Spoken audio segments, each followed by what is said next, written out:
പക്ഷെ ഈ ചൈനയിലും ജപ്പാനിലും സ്വീഡനിലും ഫിൻലാൻഡിലും ഒന്നും ഈ പ്രശ്നമില്ല. മക്കളെ കുറിച്ച് വലിയ പ്രശ്നമൊന്നുമില്ല.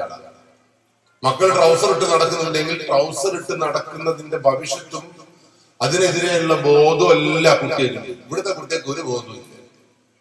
എല്ലാവരോടും ഞാൻ നോക്കുമ്പോ നിങ്ങളെ എനിക്ക് ഇവിടുത്തെ ആളുകളെ കുറിച്ച് അറിയില്ല കേട്ടോ. ഞാൻ എന്റെ വീട്ടിലായിരുന്നു നോക്കുമ്പോ എന്റെ ഭാര്യന്റെ പ്രശ്നം എന്നറിയാം. നോക്കൂ, എനിക്കൊന്നും കുട്ടികളെ പോയിട്ടുണ്ടെങ്കിൽ ഞാൻ ഇതുവരെ ചിന്തിക്കില്ല. എങ്ങനെയാണ് അങ്ങ് പോറ്റു തന്നെയാണ്. ഞാൻ നോക്കുമ്പോൾ എന്റെ ഭാര്യ മക്കളെ പോറ്റുന്ന നല്ല രസമാട്ടോ. അങ്ങട്ടല്ലേ നോക്കിയിരിക്കും എപ്പോഴും. ഇപ്പൊ സ്കൂൾ തുറക്കാനായിട്ട് അങ്ങട്ടല്ലേ ചെക്കൻ ഏത് ബാഗാ വാങ്ങുന്നത്? ബൂബ്ലി ആണെങ്കിൽ ബൂബ്ലി അങ്ങനെ അതിനേക്കാൾ ഒരു ബ്ലൂ ഉള്ള ബാഗ് വാങ്ങാൻ വേണ്ടിയിട്ടുള്ള യുദ്ധമാണ് എന്റെ വീട്ടിൽ.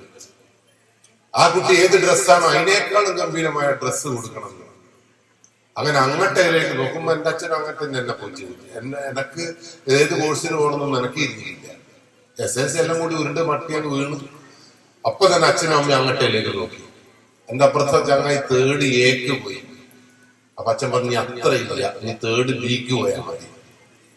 എന്റെ പെങ്ങളോട് പറഞ്ഞു അത്ര രണ്ടാളേക്കാളും താഴെയാണ്, ഇനി 4th ഗ്രൂപ്പ് എടുത്താൽ മതി.